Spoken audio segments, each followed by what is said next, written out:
Aqui mais uma noite, amém? Ninguém pode desistir, ninguém solta a mão de ninguém, amém? Então, para a gente começar, nossa, o tempo voa mesmo. Vamos lá em Gênesis 37, por favor. Abram lá. Gênesis 37, nós vamos ler o versículo 2 ao 4.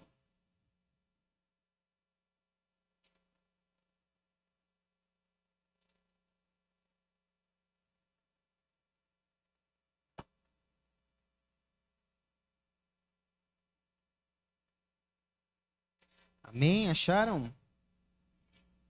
Vamos ler aqui. Esta é a história da família de Jacó.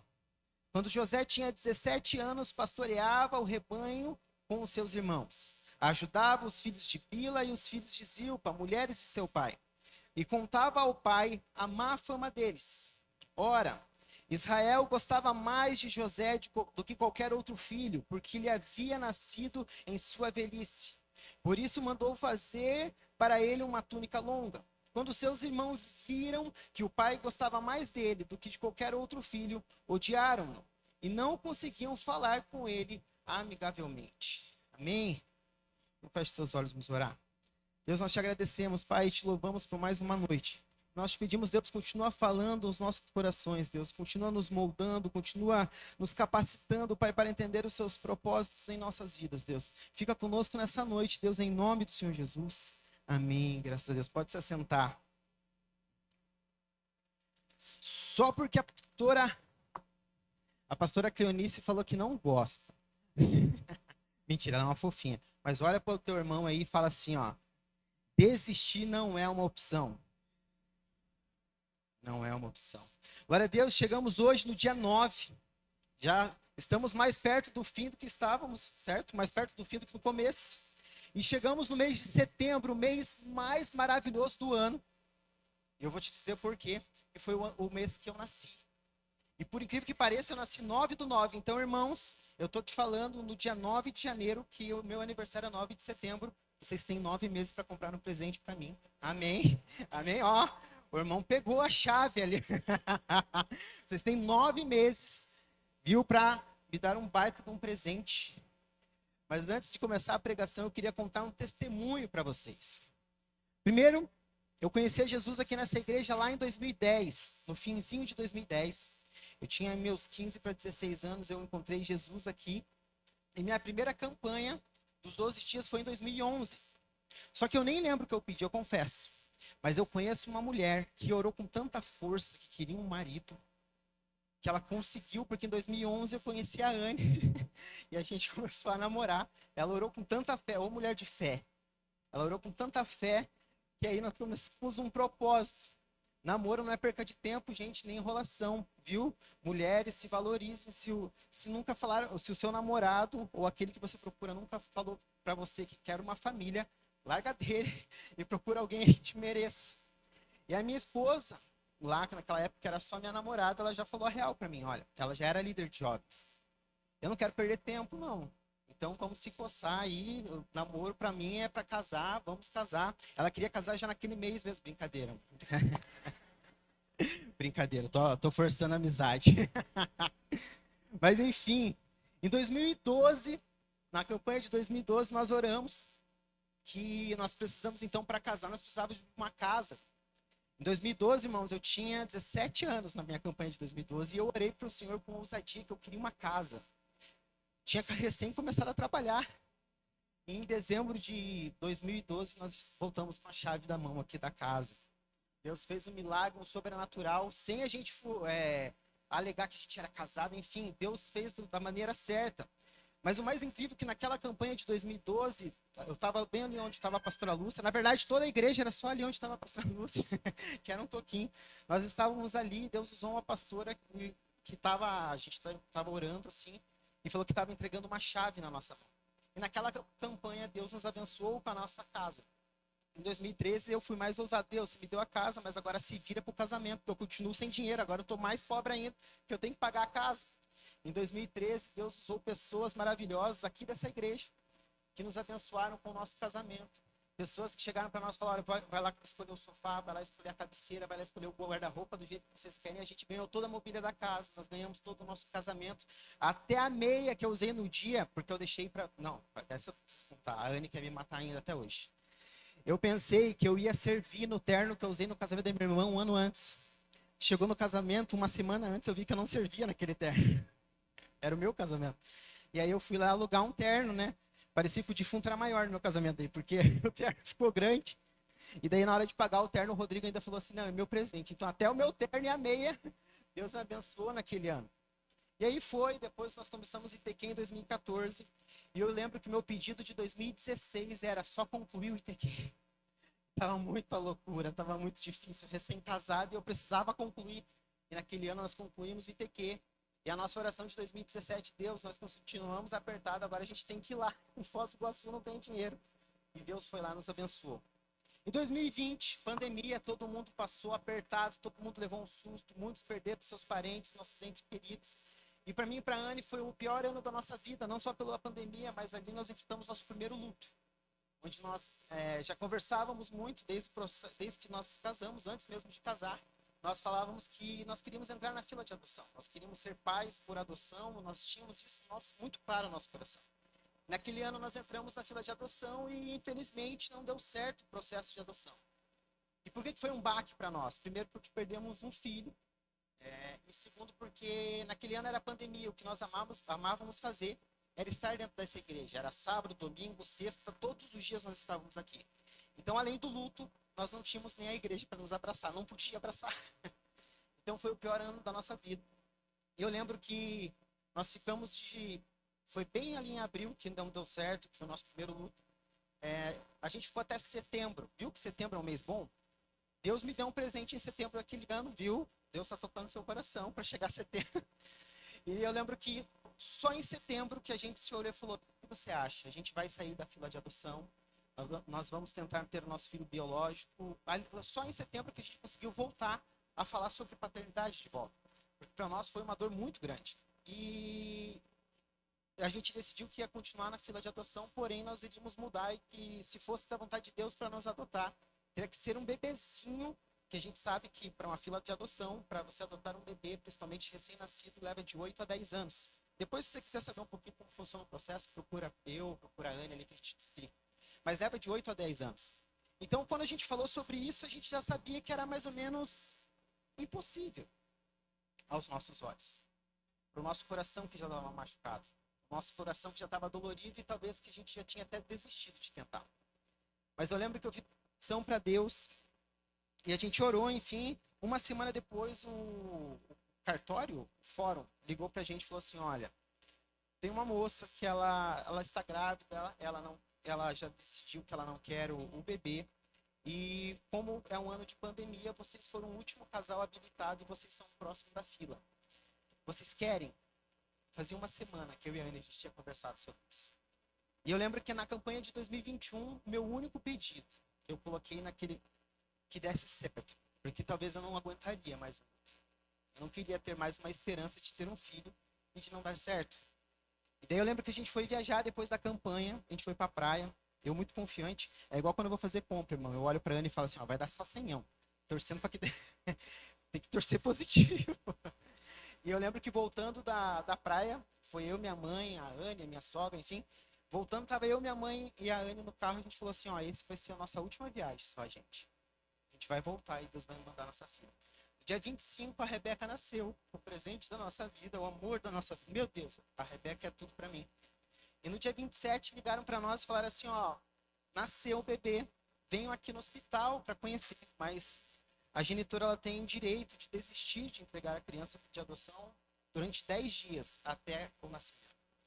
Então a gente até iria, mas eu já estava sem esperança porque ela poderia desistir. Então eu falei, eu não vou lá pegar amor, porque já tinha passado por uma frustração. Quando a gente chegou, eu peguei aquela bonitinha no meu colo. Eu olhei para a Anne e falei, essa é a nossa filha. E a olhou para nós e falou assim, é de vocês, pode voltar para casa com a sua filha. Então, uma oração que eu fiz, um propósito que eu fiz no dia 2021. Uma semana depois, nasceu a minha filha de uma forma sobrenatural, onde muitos não entendem como aconteceu. E hoje a Rebeca está aqui, ó, dia 25, ela vai fazer 5 aninhos já. Não para mais quieta, corre para tudo quanto é lado. E é o amor da minha vida. E depois, Deus foi fazendo grandes coisas. E no ano de 2025, para mim, eu comecei o ano frustrado. Por causa do meu trabalho. Já estava há 8 anos na empresa fazendo o que eu faço. Eu trabalho com design de interiores, na parte de arquitetura interna de casa. Eu falei, nossa, eu estou 8 anos nessa empresa, eu queria ser um pouquinho mais reconhecido pelo que eu tenho, não só financeiramente, irmão, mas eu queria ter mais autonomia. E o presente que eu tive em dezembro, meu chefe, eu trabalho no home office, era só uma semana no mês presencial. Ele falou assim, ó, a partir de janeiro, Mike, você vai ter que trabalhar 3 meses seguido presencial. Aí meu mundo desabou, porque toda a minha rotina com a minha filha, gente, é a minha prioridade. Então toda a minha rotina de levar ela para a escola, toda não dava. Daí eu falei para ele, não, mas não dá assim para você chegar no último dia de trabalho de dezembro e falar que em janeiro você quer que eu volte presencial. Ele falou, acha alguém para cuidar da sua filha. Daí na hora que ele falou aquilo para mim, eu já entendi. Vou orar. E eu lembro quando eu coloquei no meu propósito de vida que eu queria algo melhor. E também eu queria mudar de área e eu comecei a fazer mais uma faculdade. E terminei 2025 uma proposta de emprego ali em agosto, muito melhor, onde eu ia continuar em home office, concluí um ano de engenharia civil, glória a Deus, nessa loucura. E depois de 15 dias que eu tinha assumido a proposta nessa mesma empresa, uma outra empresa lá de Orlando chegou para mim, olha, eu conheci o seu trabalho, falaram muito bem, e eu quero que você trabalhe para mim. Então hoje eu trabalho em 2 empregos. Eu concluí 2025 igual o Julius, fazendo faculdade, trabalhando em 2 empregos e continuo servindo a Deus. Então não venha com desculpa para mim, meus irmãos. E Deus foi fazendo o sobrenatural. E eu lembro que também em 2025, mesmo ousado no meu projeto de vida, eu coloquei assim, Deus, eu quero um carro novo. Já estou 5 anos com esse carrinho. Para quem me conhece mais íntimo, sabe que eu sou alinhado, eu nunca fiquei tanto tempo assim, só fazia loucura.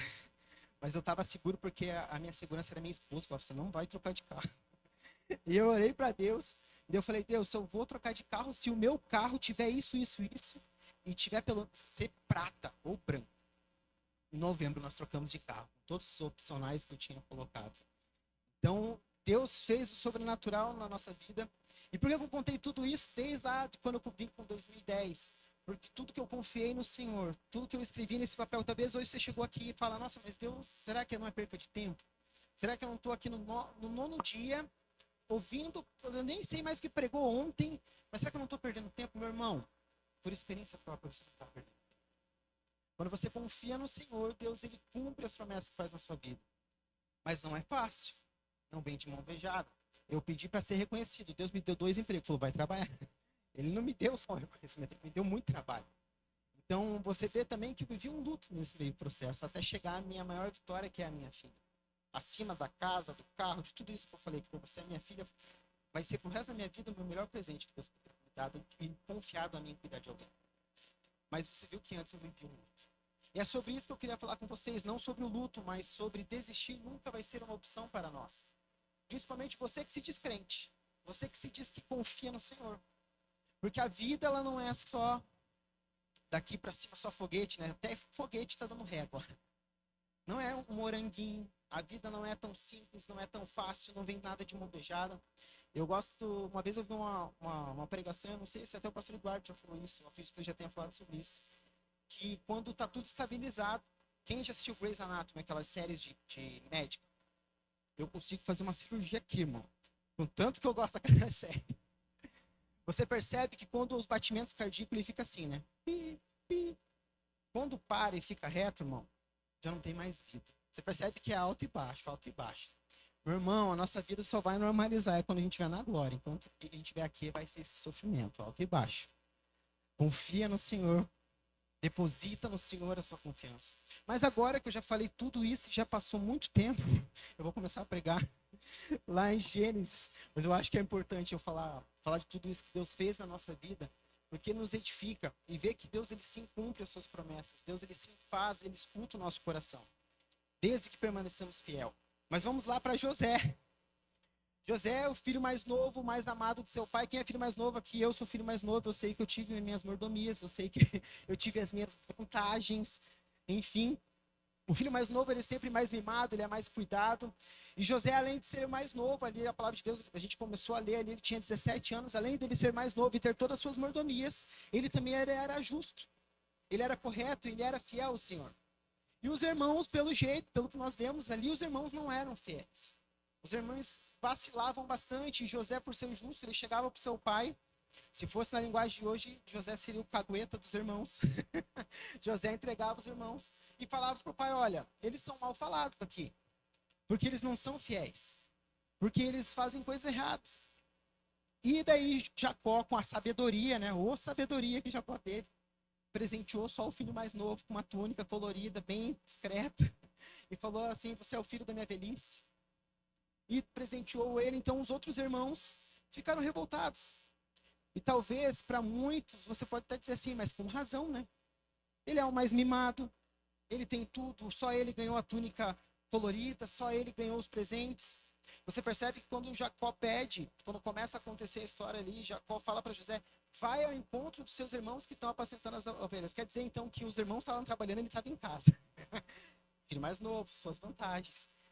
Então você percebe que, por mais que ele tinha os seus benefícios de ser o filho mais amado de seu pai, ele também enfrentava uma grande luta na sua casa porque ele era o mais odiado daquele lar. Ele era o mais amado pelo pai, porém odiado por todos que estavam na sua volta. Meu irmão, eu não sei se lá no teu trabalho você já passou por luta e dificuldade, mas quando você chega em casa, você deixa o trabalho. Agora, você já pensou você ser odiado por todos os seus irmãos dentro da sua casa? Onde nós lemos ali que os irmãos não conseguiam tratar José bem. Somente com agressividade. Então José, ele passava muita dificuldade dentro da sua casa, mesmo sendo o filho mais novo. Mesmo assim, ele decidiu ser fiel. E quando Jacó chega para José e fala assim: José, vá lá ver os seus irmãos, ver se está tudo bem. E ele vai de encontro por obediência ao seu pai. Ele decidiu obedecer à ordem do pai. Quando ele vai de encontro aos seus irmãos, chegando perto dos seus irmãos, lá no versículo 37, 18, diz que os irmãos olham José de longe e planejam a morte de José. Agora, meu irmão, uma coisa é você ficar bravo com alguém, uma coisa é você brigar com seus irmãos. Eu e minha irmã brigava muito, mas só eu podia brigar com ela, ninguém mais. Ela era minha irmã, só eu. Eu amo demais ela. A gente brigava, mas querer a morte é diferente. Eles planejavam, todos os irmãos conversaram: vamos matar esse cara.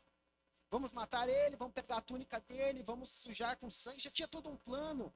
E com certeza aquele plano não surgiu dali, já surgiu de dias. Então olha o tamanho do ódio que os irmãos tinham e olha o que José passava. Aí vem Rubem, que era o irmão, eu acredito que ser mais velho, agora não lembro a história, depois você lê lá em Gênesis. O irmão mais velho, ele chega assim: não, gente, não vamos matar, só vamos jogar no poço. Pensa, ele foi mais bonzinho, pelo menos, né? Não vamos matar, só vamos jogar no poço e, né, para livrar pelo menos da morte. A gente finge pro pai que ele morreu, mas não vamos matar. Os irmãos concordam e aí que eles decidem, parece os ismaelitas, que eram os vendedores, eram os comerciantes, e eles têm a brilhante ideia de vender José como escravo. E José é vendido pelos próprios irmãos, aqueles que deveriam proteger ele, por ele ser o mais novo. Teoricamente é assim que funciona na nossa casa, amém? Ninguém quer matar o irmão. Você protege seu irmão mais novo. É assim que tem que funcionar.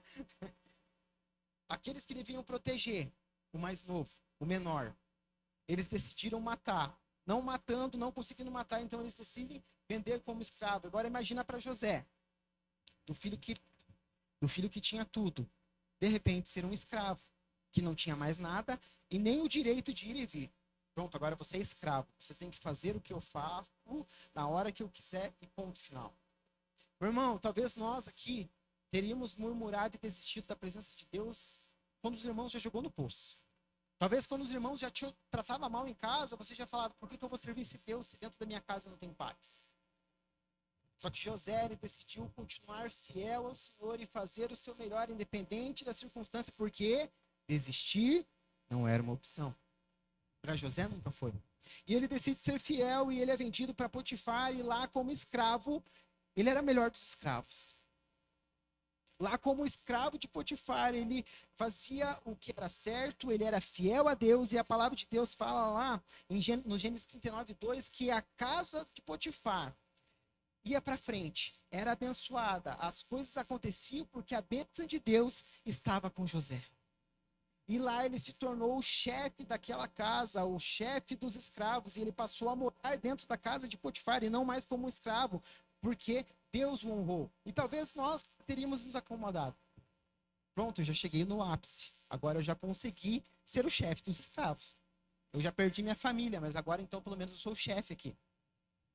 Quantas vezes nós já se acomodamos e se confortamos com o pouco que o mundo nos oferece? Mas aquele que te prometeu algo é Deus, não é o mundo, e é muito maior do que o mundo pode te oferecer. E ele tinha certeza disso. Ele tinha certeza que Deus tinha muito mais para ele. E você lembra que ele foi vendido como escravo com 17 anos. Então ele era novo, a palavra de Deus fala que ele era aparentável, ele tinha uma aparência bonita, tipo igual o seu pastor aqui. Ele era bonito, ele era cuidadoso, ele fazia o trabalho com excelência. E a mulher de Potifar começou a olhar para ele com um olhar diferente. Sabe, meus irmãos, talvez lá no teu trabalho, talvez lá naquele papel de liderança que você tem assumido, vão vir muitas propostas para te corromper. Ali, no caso, nós estamos falando que a mulher de Potifar estava dando em cima dele na área sexual, mas talvez lá no teu trabalho eles querem que você se corrompa, que você minta, que você vá contra os princípios que Deus te ensinou, ou do próprio Deus que te colocou lá. E talvez você, por medo de perder aquele cargo, você por medo de perder o teu salário, ou por medo de perder os benefícios que você tem, você aceita se corromper. Porém, José, ele agiu diferente, é isso que eu quero que vocês entendam. Ele não se corrompeu pelo que ele tinha. Porque ele já perdeu tudo uma vez, perder mais uma não interessa, o importante é permanecer com o Senhor. E é isso que nós precisamos, todos nós, precisamos aprender.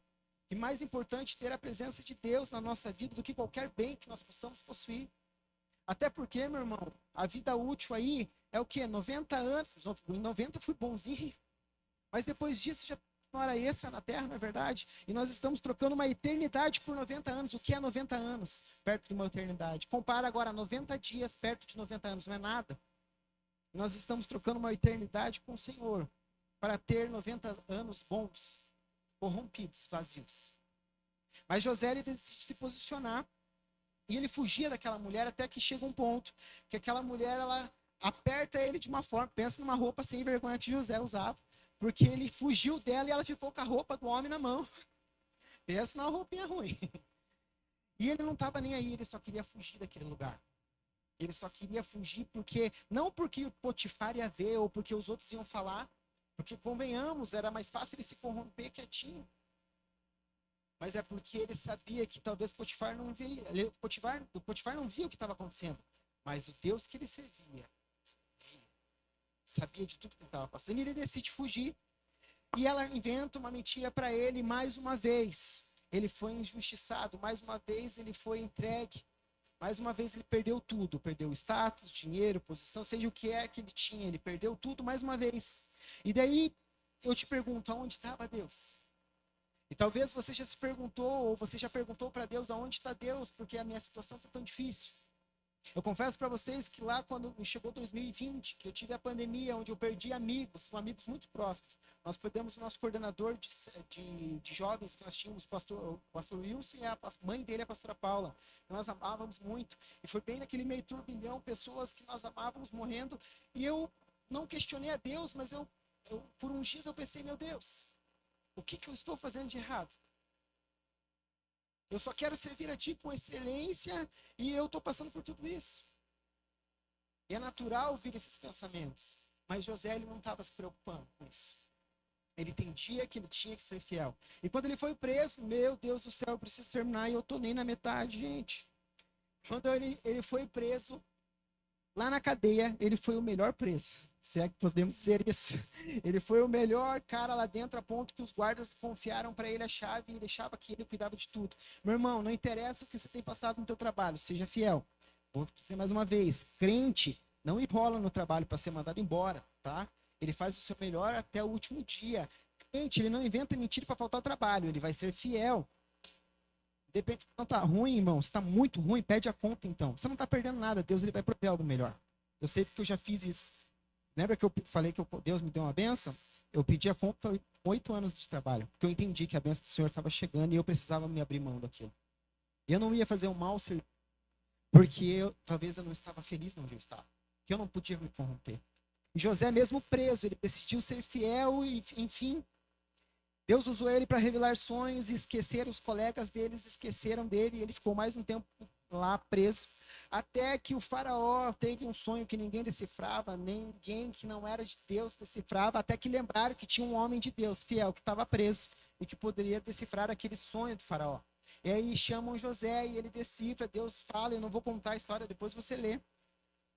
E daí chega o momento que Faraó vê que Deus estava na vida daquele homem, um ímpio, novamente, porque Potifar já tinha feito isso. Um ímpio novamente vê que Deus era na vida de José. E decide colocar ele como o quê? Governador. Agora você lembra que ele começou com o filho mais amado, que foi vendido pelos seus irmãos. Depois ele foi jogado no poço e vendido. Depois ele virou chefe dos escravos, pronto, já estava no ápice. Opa, caiu de volta, ele foi caluniado por ser fiel. E lembra que lá no começo, ele foi jogado num poço e vendido pelos irmãos porque ele foi na obediência do seu pai? Às vezes ser obediente, meus irmãos, vai gerar dor. Às vezes ser obediente vai gerar consequências que o nosso olho carnal vai gerar dor. Mas vale ser fiel a Deus do que qualquer coisa que o mundo pode te oferecer. E daí depois ele foi caluniado por ser fiel e preso por fazer a coisa certa. Depois disso, ele virou o chefe da cadeia e depois de virar o chefe da cadeia, ele foi esquecido pelos seus colegas. Então você viu que era só tomba atrás de tomba até que ele virou governador. Pronto, ele chegou no lugar mais alto. Ele que mandava em tudo, porque o faraó confiou nele para fazer o que tinha que ser feito. E ele foi sendo fiel até que chega um momento que aqueles que venderam ele quando tinha 17 anos, que eram os irmãos e a sua família, o seu pai, precisava de ajuda de quem? Do governador. E agora eu pergunto para você, você foi vendido, você foi caluniado, você se tornou escravo, você apanhou, você foi difamado, tudo porque os teus irmãos te venderam, sendo que você tinha tudo na casa do seu pai. Primeira coisa, o primeiro ponto era que você falava, eles não merecem o meu perdão. Eles não merecem misericórdia. Traga aqui só o meu pai e vocês se virem. Só que lá no Gênesis 42, fala que o governador, José, ele precisou perdoar. Ele precisou mais uma vez ser crente. Ele já estava no top de volta. Mais uma vez, mesmo tendo a razão, mesmo estando certo, ele precisou liberar o perdão. Ele precisou engolir o orgulho, mesmo tendo a razão. Ele precisou se liberar de todo o achismo, de toda a certeza, de toda a arrogância, de tudo que o poder dava para ele. Independente disso, ele lembrou que ele tinha que permanecer fiel a Deus. E o perdão é um mandamento de Deus para a tua vida, meu irmão. Não é uma opção. E ele perdoou, e lá no Gênesis 47:11, José fala que perdoou os seus irmãos e ele provê, a partir daquele momento, na vida dos seus irmãos e no seu pai. Aqueles mesmos que tinham vendido ele como escravo, que pensaram em matar ele, Deus usou ele para abençoar a sua família. Então entenda, meu irmão, que na vida não é fácil. A gente vai precisar abrir mão de muitas coisas, nós vamos precisar ser crente e ouvir isso das pessoas, até dos ímpios. Ué, você não era crente? Só que independente do preço que nós temos que pagar por ser correto, por fazer a coisa certa, é o melhor a ser feito. Agora imagina se ele não tivesse perdoado. Agora imagina se ele não tivesse sido fiel em todo o tempo, se Deus o levantaria como um governador daquele lugar. Agora imagina, meu irmão, quantas bênçãos Deus já profetizou na sua vida e que você pode perder tudo por não fazer o correto, por não ser fiel. Ou por só ser crente.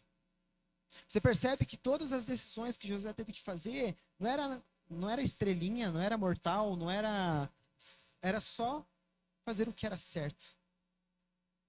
Entende? Era só viver corretamente. Era só isso que Deus esperava de José. E tudo que aconteceu na vida dele só aconteceu por causa da fidelidade dele. Pensa comigo. Ele foi privado de muitas coisas desde a sua adolescência, com 17 anos. Chegou na sua velhice, que muitos anos se passaram até ele se tornar governador. E mais uma vez ele foi provado, a ponto de abrir mão de todo o seu achismo para cumprir o propósito de Deus. E a pergunta para nós essa noite é: o que Deus está pedindo para você abrir mão? Qual é o posicionamento que você tem que ter, mesmo que agora, visualmente, apareça perca? E a outra pergunta é: o que você está esperando para fazer o que tem que ser feito? Você percebe que José, ele que precisou fazer. Ele que precisou se movimentar. Ele que precisou agir. Meu irmão, Deus ele não vai fazer por você aquilo que é para você fazer. Deus ele não vai perdoar por você porque ele já te perdoou. Deus ele não vai te mandar o maná do céu sem você ter que trabalhar, meu irmão. Ah, mas apostei na mega da virada, ainda apostou pecando. Não adianta orar para Deus fazer o sobrenatural sem você ter uma ação. Não adianta a gente fazer uma campanha de 12 dias com a esperança que Deus faz, e Deus faz, eu contei aqui os meus testemunhos. Se você não fazer a sua parte, e a sua parte não é lá procurar um emprego melhor, não é isso. É só ser fiel a Deus e confiar que Ele tem poder para fazer. É acatar tudo que eu lembro quando chegou no começo de 2025, meu patrão falou que você tem que ir, eu fiquei muito triste, as minhas férias nem prestou aqueles 15 dias que eu fiquei em casa. Mas eu acatei. Eu tive que ir lá gastar as economias que eu nem tinha. Comprei uma moto e falei, eu vou ter que ir de moto trabalhar, eu vou ter que fazer o que tem que ser feito. Ele é meu chefe, eu vou fazer isso. Eu não vou ser um mau funcionário, eu não vou faltar ao trabalho e fazer ele meu. Eu lembro que quando chegou agosto, mesmo depois de 8 anos vestindo a camisa, eu falei para ele, você pode me mandar embora? Ele falou, não, se você quer sair, sai. Eu falei, então muito obrigado pelos 8 anos, eu tô saindo. Dependente, você tem que pagar um preço. Você precisa ser fiel a Deus, meu irmão, se você quer ver Deus agir na sua vida. Você não pode se corromper, mesmo que o mundo fale para você que é o melhor a ser feito, que é o mais fácil, que é o caminho mais simples. Lembra que eu falei? Altipátio. Não é porque tudo está difícil que Deus está te abandonando. Sabe a palavra que mais me conforta lá quando a gente fala de Lázaro, que Jesus chega, tem um versículo que fala assim, Jesus chorou, mesmo sabendo que Lázaro ia ressuscitar, porque o milagre ia ser através de Jesus. Sabe o que quer dizer isso, que Jesus chorou? É que Jesus ele não está se alegrando se está tudo difícil na tua vida. Ele está chorando com você. Mas tem coisas que você precisa passar para que o nome dele seja glorificado. Eu precisei passar por um luto para hoje eu ter a minha maior bênção aqui na igreja comigo. Eu precisei passar por um luto para falar para vocês que Deus ele atende o seu coração, a sua oração e faz o milagre, o sobrenatural. Mesmo que o luto fale que não faz. Não é fácil, meu irmão, ser crente. Mas Deus ele cuida de tudo para você. Desde que você entregue para Ele, fé nele, se coloca de